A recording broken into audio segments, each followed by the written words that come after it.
University grant commission यानी UGC के नए नियमों के विवाद से मोदी सरकार अभी निकल भी नहीं पाई थी कि सुप्रीम कोर्ट ने और अनुसूचित जनजाति के आरक्षण के मुद्दे पर रिपोर्ट मांग ली है। सुप्रीम कोर्ट ने केंद्र सरकार से जवाब मांगा है कि संवैधानिक पीठ के 2024 में दिए गए फैसलों के बाद क्या कार्रवाई की गई, जिसमें एससी और एसटी के आरक्षण का वर्गीकरण और क्रीमी लेयर को लागू करने की बात कही गई थी। सुप्रीम कोर्ट ने 1 अगस्त 2024 को एससी और एसटी के लोगों के बीच समान प्रतिनिधित्व को सुनिश्चित करने के लिए राज्य सरकारों को एससी एसटी के आरक्षण को कोटा के भीतर कोटा बनाने की मंजूरी दी थी। साथ ही ओबीसी की तरह एससी एसटी आरक्षण में भी क्रीमी लेयर व्यवस्था को लागू करने की बात कही थी।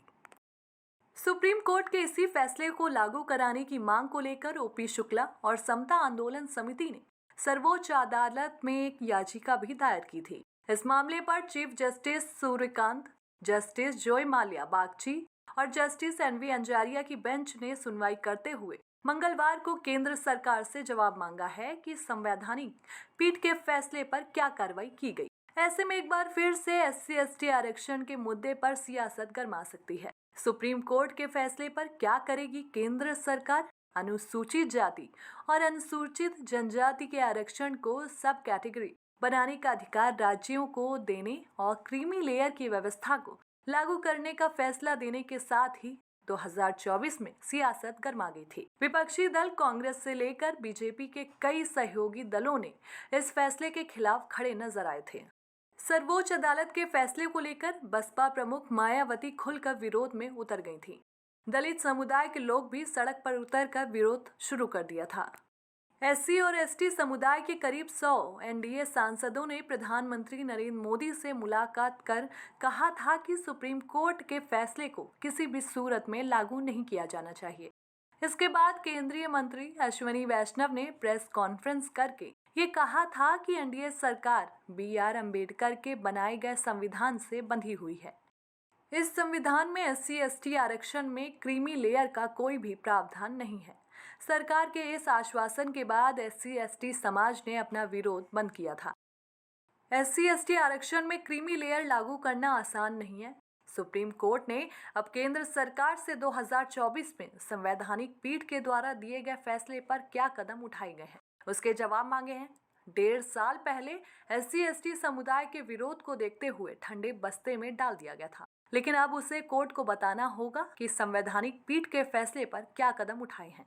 ऐसे में सरकार के लिए एससी एसटी आरक्षण पर हाथ डालना किसी जोखिम भरा कदम साबित भी हो सकता है, क्योंकि एक तरफ कुआं है तो दूसरी तरफ खाई है।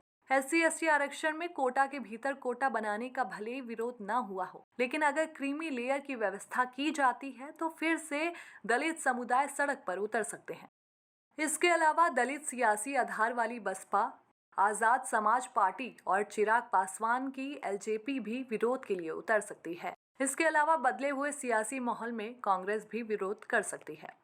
अखिल भारतीय अंबेडकर महासभा के चेयरमैन अशोक भारती कहते हैं कि भारत के संविधान के तहत अनुसूचित जाति और जनजाति को आरक्षण मिला है।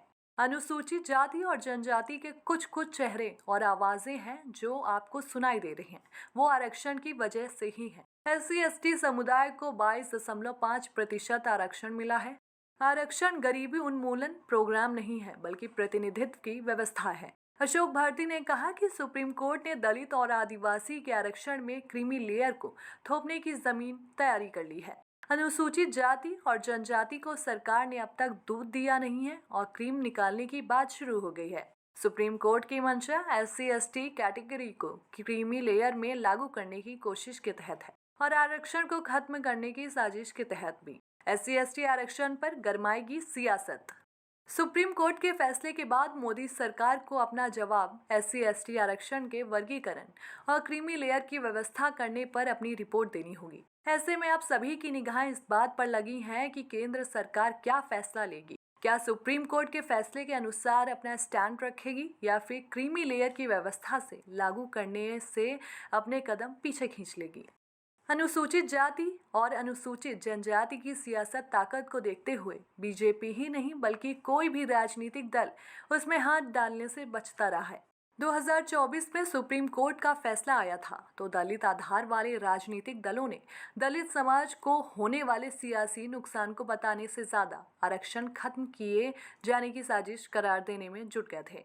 बसपा का कोर वोट बैंक जाटव समुदाय है, जिससे कि मायावती खुद आती हैं। यूपी में दलित समुदाय में सबसे बड़ी आबादी जाटव की है, जो एससी आरक्षण के वर्गीकरण के खिलाफ है और क्रीमी लेयर को लेकर किसी भी सूरत में समझौता नहीं करना चाहता।